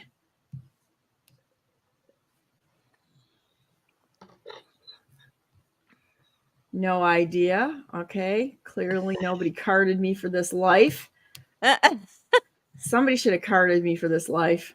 I didn't agree to any of this stuff. Wow. Oh, this is kind of crazy, but beyond crazy. Yeah. Who would have known? I know. Yeah. So that looks like, the Gap. Oh, yeah. I mean, that's 1A, but yeah, it's GAAP is the demon, as well as obviously generally accepted accounting principles. But yeah, I mean, in a way, it kind of actually fits what they're doing. I mean, if you're trying to analyze it, you could extrapolate that essentially they're making the land protected and appealing from us, right? But they're rendering it infertile. You can't produce on it. So I mean, it kind of is what they're doing. So I don't know. I don't know that it's actually related. I don't know that they knew that, but I just thought that was funny because you normally when you see Gap in financial documents, they may put Gap and then in parentheses they'll spell it out. Because I started looking up like financial documents to look up, how is Gap typically used and to see the difference between the accounting, traditionally versus what they were doing with this SEA, SE, the ecosystem accounting. And yeah, usually they spell it out. They don't just write Gap. So anyway, I don't know, but I thought that was funny. Well, it is definitely interesting to look into. The main thing is when you find stuff like this and you start looking and you increase the reach of where you're looking, and something will make you ask you questions and you go, I'm going to take 5 steps and see where this lands. Yeah, and, totally. You find out this is crazy. I just... So, but this accounting system that the UN has been working on has been in the works for well over a decade, possibly longer, but that's what I traced it back to. And so then they started creating all these other different types of accounting systems to gear towards this valuation of natural assets. So there's several people like E.O. Wilson is a biologist. He wrote a book called Half Earth. That's all about the Half Earth agenda. There was Dieter Helm, who's very active in this whole natural asset movement. And he wrote a book on valuing nature. So they're trying to put a price on our natural resources. And I just thought it was interesting because they said that 90 countries had bought into this UN proposal essentially for valuation of natural assets, except for the United States. And all these documents, when I kept looking it up, kept saying the U.S. has not yet. So it seemed like they were really prepping for the Biden administration. I can't prove this, but this is what it looks like when you just look historically and you start looking back.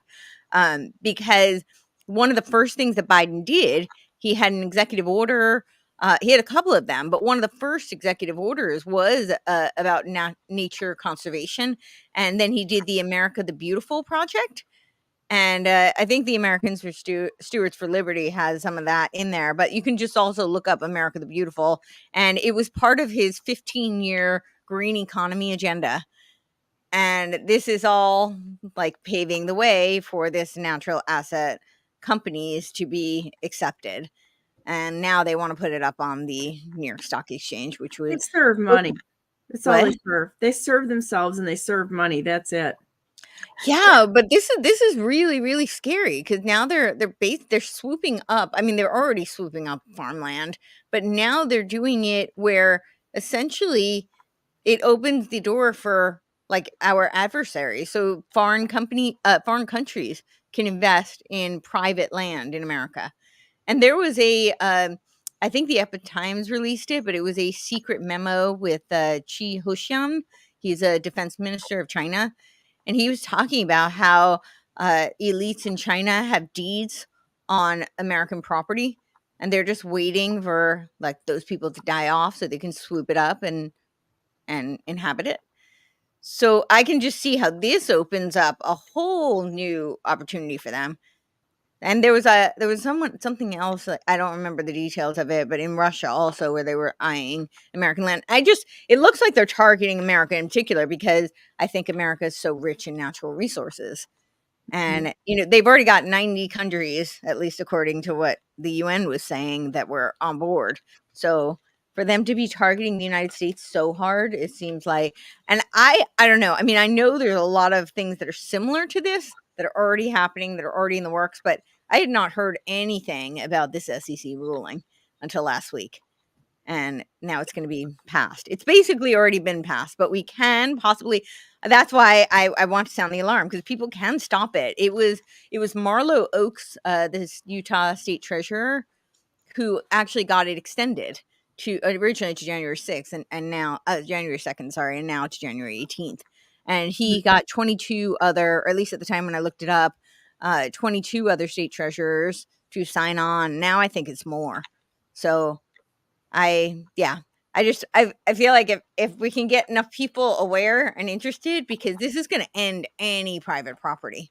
And my thought on what they're going to do with this, and again, this is just my speculation. I can't prove this, but I think we can look at enough data points to indicate that this is not outside the realm of possibility or outside the realm of what they'd like to do.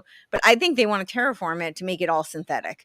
So I think that they're going to take that land and then use it as a test lab for geoengineering, cloud seeding, fake produce. So, they're already doing that with fake meats. There's fake salt. Obviously all the GMO products that they create. So I think that's what they're going to do. And then they'll essentially create like a fake world that's leading to the transhuman, post-human world.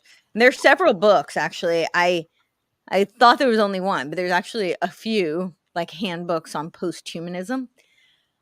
So, yeah. Let's talk about that a little bit, the post-humanism. Yeah. So post-humanism is the idea of the transhumanisms. We merge man with machine. But if we keep merging man with machine, there's no longer humans. We essentially breed humans out. And so then it would be like robots and cyborgs who are controlled by a cyborg mind. And this is the world that they're trying to prepare us for in these handbooks. I really wonder if these people are actually human at all. I know. So I do a show with Dr. Lee Merritt, and she says that all the time. She's like, there's just no way that they're human. Because she's like, yeah, the lizard people. She subscribes to that. I don't know if I think lizard people, I haven't gotten quite that far in my, because it's a little, it's intangible, It's kind of a joke for me, but Yeah. but when you watch people, when you watch them and they don't have that ability or capacity to feel, to love, to actually have anything good about them. Right. And there are people out there that I know people that do not have the ability to love. They don't care about anybody else but themselves. And it's a really sad thing and it's kind of shocking when you meet somebody like that that, you know, it's like they do things to animals, and Yeah. that's one of the first places you'll see their behavior is their behavior towards animals, and Those animals are it's innocent. cruel. Yeah, it's cruel. It's really cruel. They're really, really cruel with what they do. Well, And yeah. Well, psychopaths do exist. And you know, we know from declassified MK Ultra documents that they've worked on creating and exacerbating dark triad personality disorder, because they're easier to manipulate and to create assets from Okay, those dark types of. triad, let's explain that. So that's Machiavellian, narcissistic, and psychopathic. So the narcissistic, I think, is pretty self-explanatory. The psychopaths are typically, I feel like I always have to make this distinction because people often think of them as people who are devoid of empathy, which to some extent is true. However, they're very keen at acknowledging empathy, so they can weaponize empathy. They may not be pulled in by it, so it may not move them, and they may not be vulnerable to, you know, the empathy that they feel for somebody else.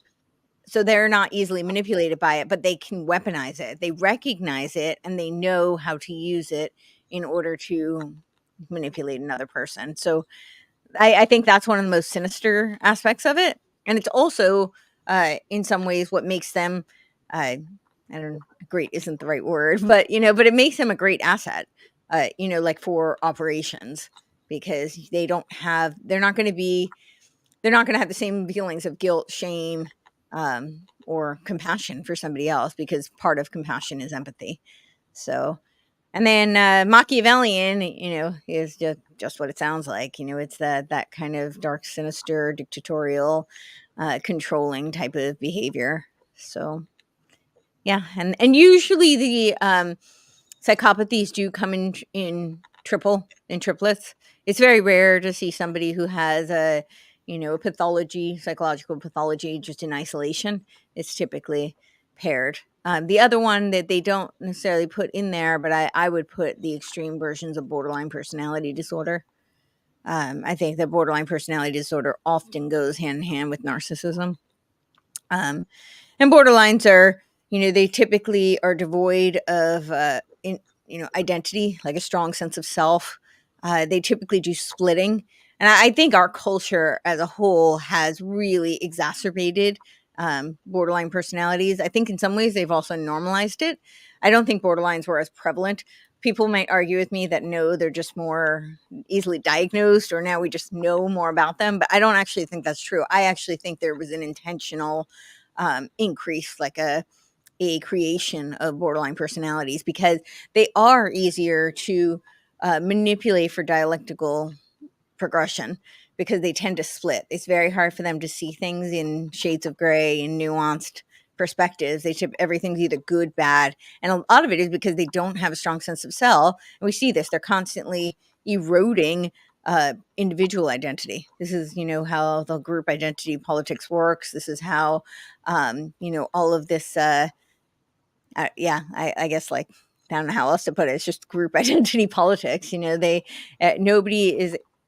They don't want people to have an individual sense of identity. They want people to feel a sense that they weaponize the human need to be a part of a group, to be social and have a belonging. And that's for survival purposes. I mean, if we look back, you know, ancient man, if he was ostracized, could literally die, because we are social creatures, because we are herd animals. We need each other.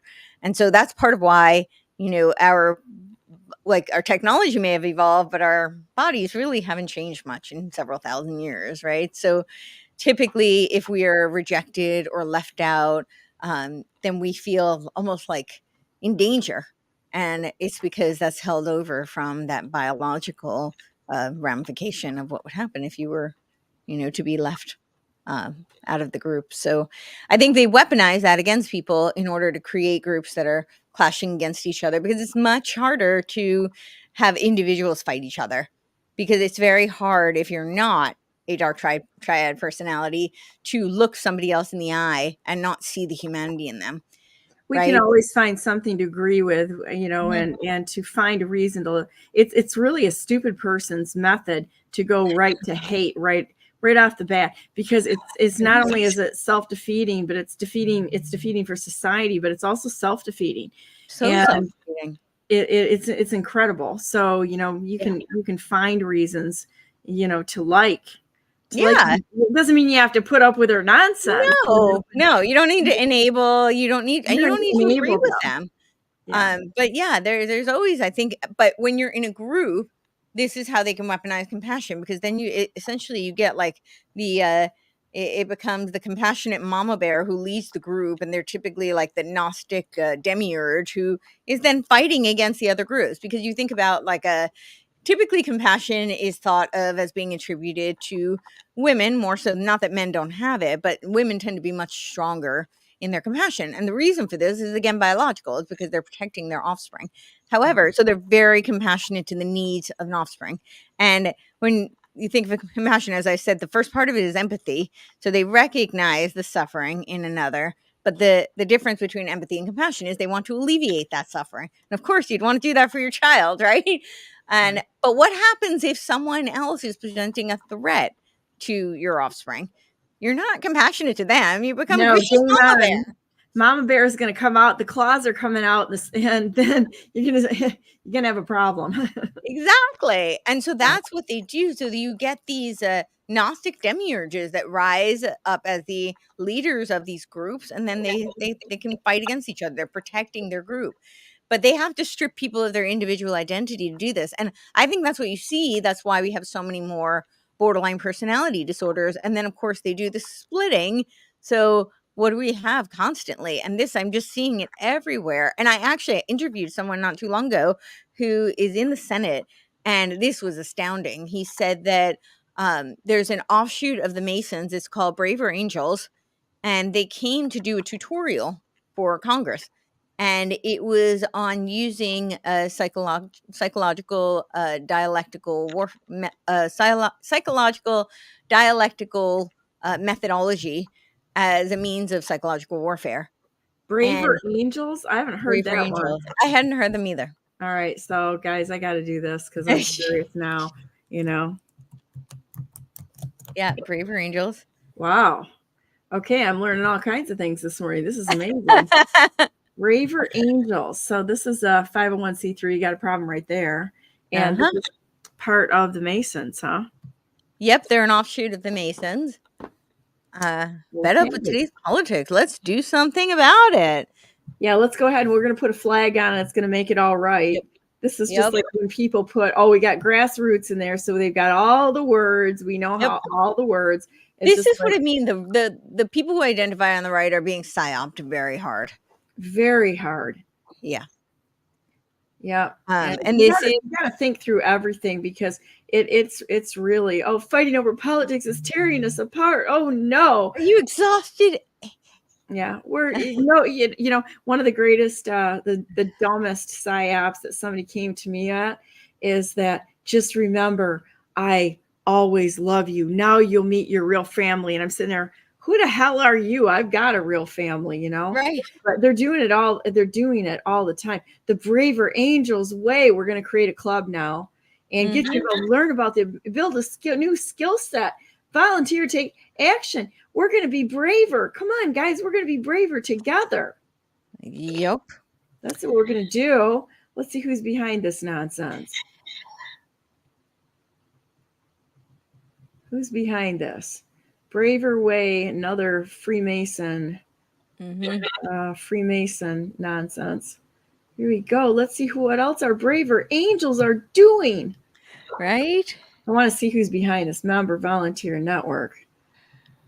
Let's see who's involved in this. It's a New York-based 501 nonprofit dedicated to political depolarization. Of course, because it's Hegelian. So they're trying to synthesize. It was shocking to me because he told me, I mean, he has a background in the guy who was sharing this with me. He understands the philosophy, and he was pretty appalled by all of it. But he said his peers were just completely unfazed. Check this out. They were literally teaching them how to weaponize the Hegelian dialectic. This is like the MIGOP happening here. I'm telling you what. Field leaders, local volunteers, project leaders, braver. The founder is David Blakenhorn. Who is he? That's what I'm looking up now. He is a founder and president of the Institute for American Values and its initiative Braver Angels. He's also a co-director of the Marriage Opportunity Council and Future of Marriage, a noted figure in the campaign against same-sex marriage in the United States. Position changed and voiced support of legalizing same-sex marriage. Of course, it's Hegelian, literally. Yeah, back in June 2012. He received his bachelor's degree in social studies from Harvard. Yeah, so we really have to dig on these people, guys, because this is. I'd like to know how many of these people are part of the World Economic Forum, or they were, part of the. There's so many tentacles going off of these organizations, and they're hoping to catch people unaware, so that you'll jump on and become an unsuspecting captured assets for these organizations. That's what they're hoping for. No, that's exactly right. And they're Fabian socialists. So it's their masters of incrementalism. That's really when I looked through this NAC stuff, I'm like, this has been in the works for 1992. Like, this agenda has been in the works for so long, and I heard about it last week. I wonder if I can find. There was a clip. It was a really short one, a Twitter clip that might be great to play. But I wanted to, before I forget, mention that. So I mentioned the ecosystem accounting from the UN. Well, then they adopted several other models. And in January of 2023, so a year ago, the National Strategy to Develop Statistics for Environmental Economic Decisions is a U.S. system of natural capital accounting associated environmental economic statistics. And this was done by the Office of Science, Technology, Policy, Office of Management, and Budget, Department of Commerce. So the Biden administration basically adopted the UN's model of accounting so that they can push these NACs forth.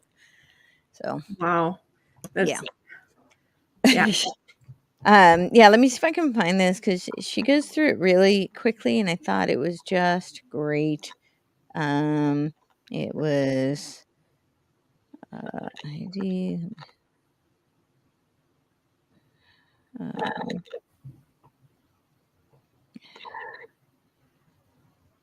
It was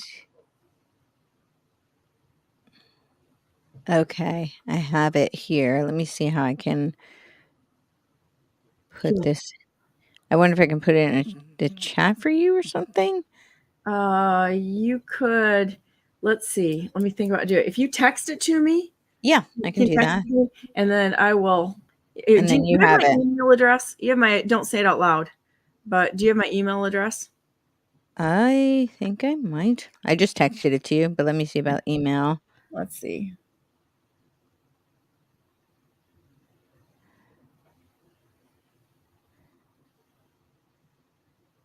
Yeah, I think.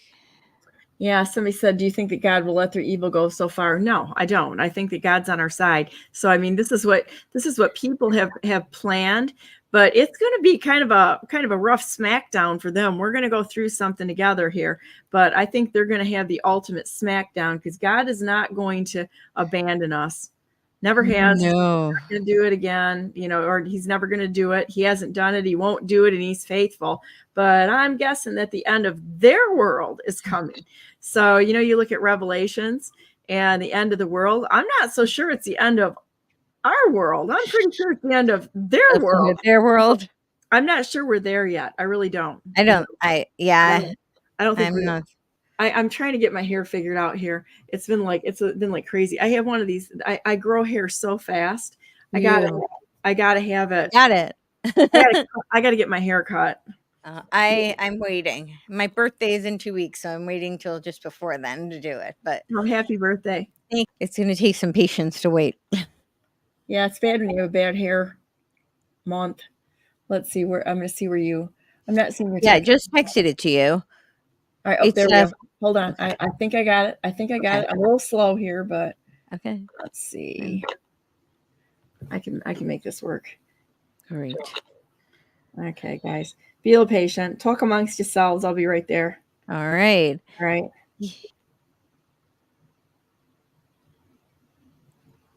Yeah. And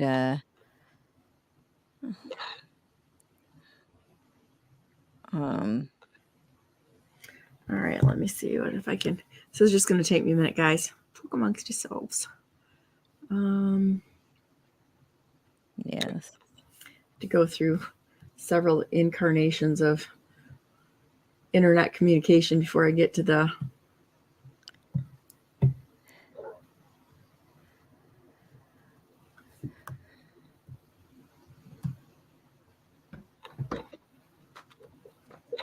Yeah, it was a lot to go through. I can list while you're finding that. Let Sure. me list some of, because I really do encourage people, if they're inclined to go to the SEC, leave your own comments against this ruling.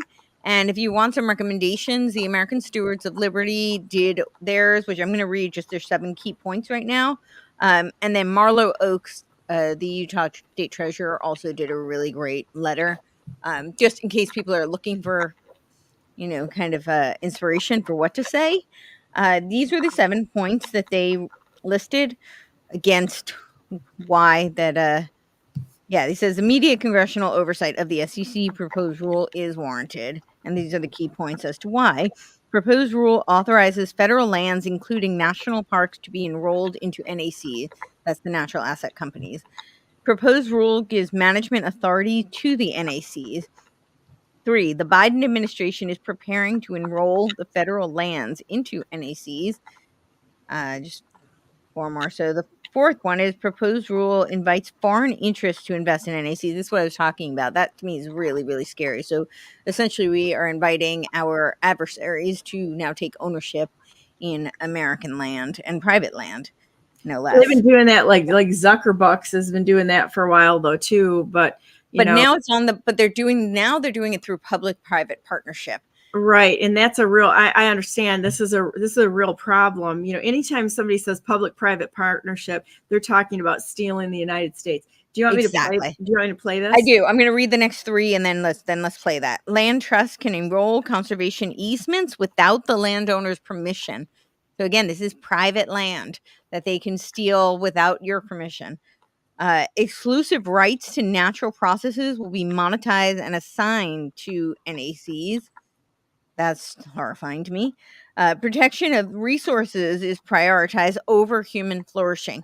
So preserving the land and decreasing any production on the land, completely extinguishing any production on the land is more important to them than essentially creating food for humans to live. That's what they're lying, because look at what they do with the cobalt production and using slave labor. It's just that they're just going to do it. Nobody's going to know what they're doing, because they're going to. It's like all of our public are the public land that they say we have, but right. Only they have the right to go on that land. Those that are it's a bunch of crap, right? It's possible that's what they're doing, but I actually, to me, this is actually even a little bit more sinister than that, because I really think this is part of the depopulation agenda. They're trying to swoop up the land so there can't be any fertile grounds for human.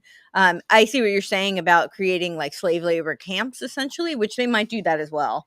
That's what they've done in the past. And so, I mean, it's like, depopulation, absolutely.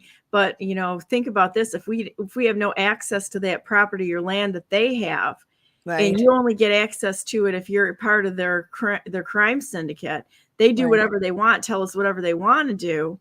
And, only their little elite buddies who like to sacrifice children and chickens to Moloch and Baal and everything else, because they're a bunch of pedophile Satanists, that's what's going on here. So let's play this a minute. The agenda is an international agenda to permanently protect 30% of the world's lands and oceans by 2030. So this is land that we don't get to use. In America, Biden implemented this 6 days after coming into office. Congress has authorized the federal government to spend $900 million every year, half of which has to be spent on private land acquisitions. That's kind of scary because in this country, we're already at a place where the government, local, state, and federal, own 40% of our land. If they can accomplish 30 by 30, then they're well on their way to accomplishing the half Earth agenda. So that's 50 by 50. They are interested in total control of the land because if they control the land, they can control the people. Yep. Yeah. And there is, I'm wondering if I can find this also, because this is just for people to see it is so, really just makes it so crystal clear. But there is a map, and it's the 30 by 30 map, and it shows you the different breakdowns of the use of the land. I'm going to see if I can find that also, because it's the amount of land that's segmented for human allocation is like almost non-existent. Yeah, they don't want us here because they want it all for Mhm. them. 30 Yeah. by 30. Here's a Let me Wikipedia. see if I can see 30 by 30 map. It's 30. Is this it? Let's see. Protected, but that's not quite. Let me see if I can find this. It's Here's 30 by 30. Let's see if we've got a global European. Here map. it is. Oh no, that's not the one I wanted. 30 by 30 agenda map. Oh, here, I found it. Okay. I'm going to send it to you. It's Okay, go ahead. all right. This is real news for real people by real people at the kitchen table. So, Okay. Yeah, I sent it to you. Okay. And then, oh man, I'm not liking that. I know. That's what I'm saying. Just to see it, and it kind of, makes it really, really clear what their goal is, to have that visual.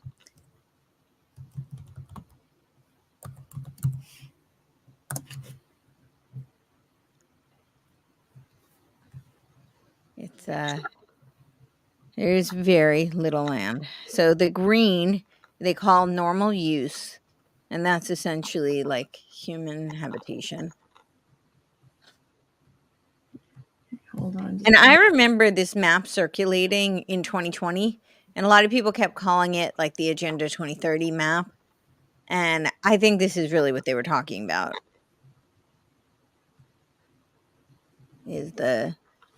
Oh, this is interesting. So I found, hang on a minute, let me see if I've got the cal4wheel.com and hang on just a minute. Sorry, guys. Yeah, okay. Yeah, America the Beautiful is intended to make it look more appealing and demure, but it's really a depopulation agenda. Yep. Essentially, it means they wanted to be in their natural state, 30% of the land to be protected in its natural state, which means untouched by humans.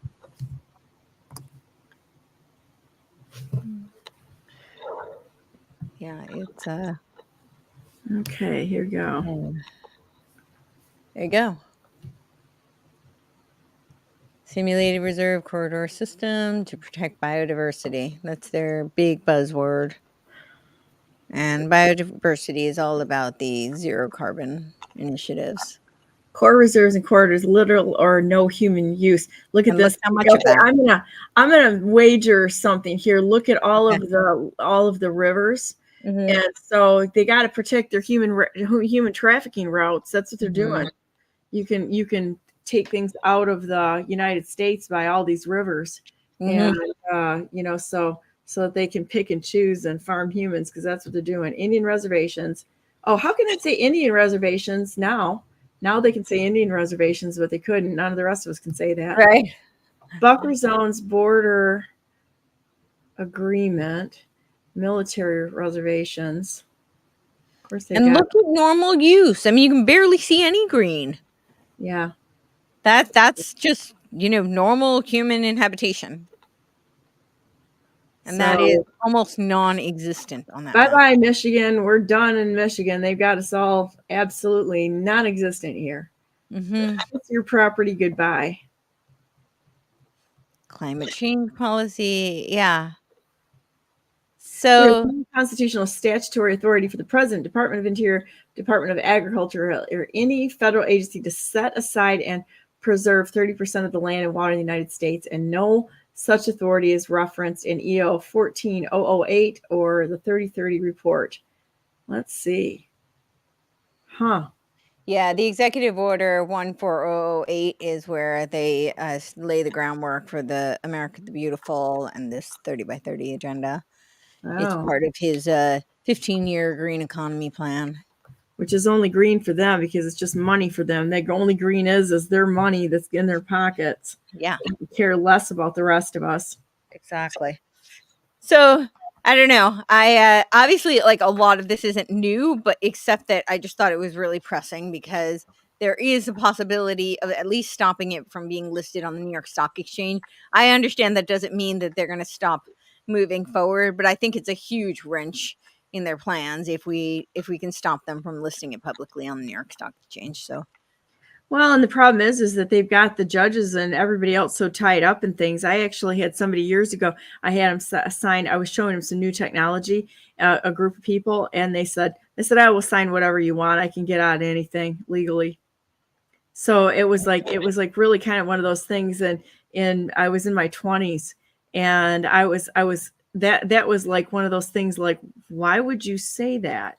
right. I was young enough at that point in time to be kind of shocked by the statement, but they don't care about the law. No. They do not care about the law at all. They could care less about us or keeping their words or anything like that. It's all about them. Yeah. I'm looking, what's really odd is this map, the areas that they're allowing people to inhabit. We got Florida's a big one. Yeah. The Great Plains states. Yeah, they'll throw you out there with no water and such. I mean, that's a great way to kill a whole bunch of people. I don't know if y'all understand the dynamics of that right there, but yeah, we got the heat in Texas. I'm sure they're going to turn your air conditioning off, and we've got the whole area around Minneapolis seems to be a big area. Iowa. Colorado, interesting. Kansas. Mountains. Yeah, they got you in the middle of the oil fields. That's it, because they can build oil wells all the way around you, and there's nothing you're gonna do. Yeah. Yeah, the BLM currently manages 15% of the sum total of all land in California. I know they manage a lot of the land throughout all the states, though. I did an episode calling it the other BLM. Yeah. It's the Bureau of Land Management. I just call it, it's burn, loot, and murder. That's all it is. BLM. Yep. I don't care if it's Black Lives Matters, which is not Black Lives that matter at all, because they did nothing for any of the Black population. In fact, those are the ones that got burned to the ground by spoiled little entitlement-minded white kids and ones that were being paid as provocateurs. I don't know. I didn't see anything done that was for the betterment of anyone other than to take advantage of Americans and continue this color revolution, which is, young college kids who think they're really doing something, and they're backing a corporation. I can't get my hands around this. This is a corporation that they backed. Look at my hair. I know. So, how many they did $2 billion worth of damage, and it's not even a nonprofit, which isn't a nonprofit at all. The nonprofits just mean that they pay off for their top executives so they don't show a profit on the balance sheet. I can't believe how stupid people are. Honestly, it's like, this is so ridiculously stupid. And you look at their exalted leaders for burn, loot, and murder, and what do they have? They all have like $600,000 houses, and I know they never worked for it. If they worked for it, I'd say, hats off to you. No, but they grifted, and they destroyed communities, and they not only. I mean, they killed people, and they destroyed their life's work, families' lives' work. Yes. Yeah, it's awful. It's terrible. Wow, Yes. this is nuts. Well, I think it Well, needs I to wanted to, get so the Biden administration also did put natural assets onto the balance sheet. That was also one of the first things they did. And then I did want to just to bring people's attention to this, that they can, that bottom link is where you can do a filing for the SEC ruling. So you can post your comments there. And I strongly encourage anybody who is so inclined to do that. We do have a little bit more time. The deadline was originally today. Well, it was originally earlier, but then they extended it to today, and now it's extended till January 18th. So I just wish a lot of people would put pressure on their state and federal representatives. Write these comments. Do whatever they can to get the word out and share. I did do a whole podcast on it, and as I said, I only learned about this last week, so it's not like I'm any kind of expert on it, but I just felt really compelled to bring awareness to this. So this is on my page. This is the podcast that I did. I just went through like an hour, and I just go through a bunch of the sites. I didn't have time to list all the World Economic Forum sites, but you can easily do a search for natural asset companies and World Economic Forum. And I have it on my Twitter as well. I have about 7 of those links listed there. Where do you go for that list removal on this American Stewards? I mean, how do I get people to the link here? Oh, to file for the. Yeah. Okay, it's right here. Hang on, let me share that. Tell me how to back out of this to get to those links. So here we go. It's there. So under the American Stewards for Liberty, or you can just go to this. This is sec-gov rules /SRO. I'm trying to find it on my. Okay, there you go. So see, it says submit a comment on SR New York Stock Exchange 2023-OG. And then you can also receive comments, which, just for anybody who may feel like they want to do something but doesn't know what to write, I really encourage them to read those. And also to read both Marlo Oakes. He did a phenomenal one. He's, again, the state treasurer for Utah. If you can send me the links, I'll post them today. Okay. Yeah, I have those. I'll send those to you. Yeah. And, of course, the American Stewards for Liberty, their comments, because they did. I mean, theirs is a whole article. That's where I read the 7 key points, and I think there was about like 8 pages there. They list through each of those 7 points. They then go and explain why they're opposed. So and they have some videos in there as well from Dieter Helm, who wrote the book on valuing nature. I used to make the joke that they were going to regulate the air we breathe and they were going to start charging us for it. And then COVID hit and we all had to wear masks. And I was like, see, they're regulating the air we breathe. But nope, they're going to go further. So unless we stop them or God does. Yeah, well, that's why I'm bringing this to, we need to know what's going on. And I mean, see something, say something, you have to. Yeah, so that's exactly how I felt. I actually had another show planned to do on Saturday. It was last week, and I would have had it out by Friday. And then this came up, and I was like, no, I have to do this. So we had plans with friends and like New Year's stuff, and all of it got canceled to do the show. So I hope it moves the needle. If nothing else. Yeah. So. Well, I tell you what, it's 11:10, and I think it's a good time to wrap this up, and then we'll post these links, or I'll post them on my Telegram channel, which is at Brandenburg 4 MI, or you can go to CourtenayTurner.com, and she'll have some of those things there too. So and check out what Courtney's doing; she does a really good job. So let's say prayer and end the day. Dear Heavenly Father, thank you so very much for John and Courtney and all the wonderful people out there that are actually willing to fight for your good purposes, whatever they may be. There's so many different ways to go to fight for this beautiful earth that you've given us, and the people that you've put here.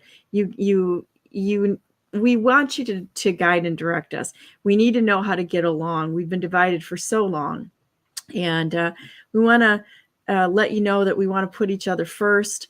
We want to try to go through the deprogramming. And by the only way to do that I can see is to follow you in our daily walk every day, our intentions, our thoughts, our words, and our actions. Help us to call out evil when we see it and not be afraid to be attacked for doing such things. And also, we ask that you would open the eyes of all people, that they would see the evil that's behind the money, the monetary system that we have, the structure that's in place right now, which is working for our demise as it is an attack on you, your creation, and your children. We thank you so much for giving us the opportunity to defend your children, the children that are here, and please help us to find all your lost sheep and serve you every day of our lives. Thank you so very much for everything you've done for us this wonderful holiday season, for the people around us that we care about, our pets, and all of those things that we care so deeply for, the rights of each other. Help us to respect each other even if we disagree, to respectfully disagree and bring facts forward in order to help educate each other and help move each other forward with education, with good information, not with personal attacks. Help us all, please. And I ask that in your precious name, Jesus' name we pray. Amen. Amen. Thank you. Thank you. Thank you. There we go. So let's go to BrandenburgForGovernor.com because I'm not conceding. The 2022, everybody. And with that said, heart hands time. God bless you. God bless all those who you love. And God bless America. Have a great day. You too. Thanks, Courtney. This was great. I always love being on here with you. I mean, it's just nice to get on and talk, to have these discussions as friends and to bring forward that, one person will bring something, somebody else will bring something else, somebody else brings something else. And, we help each other by just sitting around and having coffee, and talking, and for anybody out there, I really want everybody to be able to have their voices heard, no matter who you are, because we're not looking for new saviors. We're not. No. We're that are sitting down together trying to figure this mess out, because we got a mess on our hands. We do.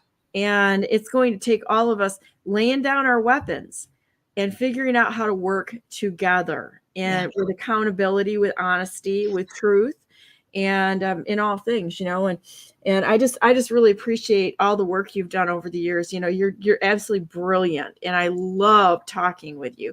I always feel at least that much smarter when I get off the line from Thank you. I really appreciate that. I'm that much smarter. I get off online with you, and it's like wow, I'm feeling great about the day today. It's like I know something now that I didn't know 2 hours ago. So, but I really want to thank you so much for everything that you're doing. I mean, you're truly an amazing individual, and I'm honored to know you. Likewise, the feeling is mutual. Thank you so much. Awesome. Well, hey, everybody, have a great day, and we'll talk to you tomorrow. I've got Angela Faulkner on from the Leadership Institute, as well as Bill Moore on from the U.S. Taxpayers Party, Constitution Party. Remember, save the date, January 27th. We're going to be having our quarterly meeting, and we're going to be working on some very important things. This is not a place where we're just going to go sit around and talk. We're going to work. And if nobody else is going to figure this thing out, we're going to at least give it our best shot. So have a great day, guys. Love you all to pieces, and we'll see you tomorrow. Hi. Bye-bye. Bye.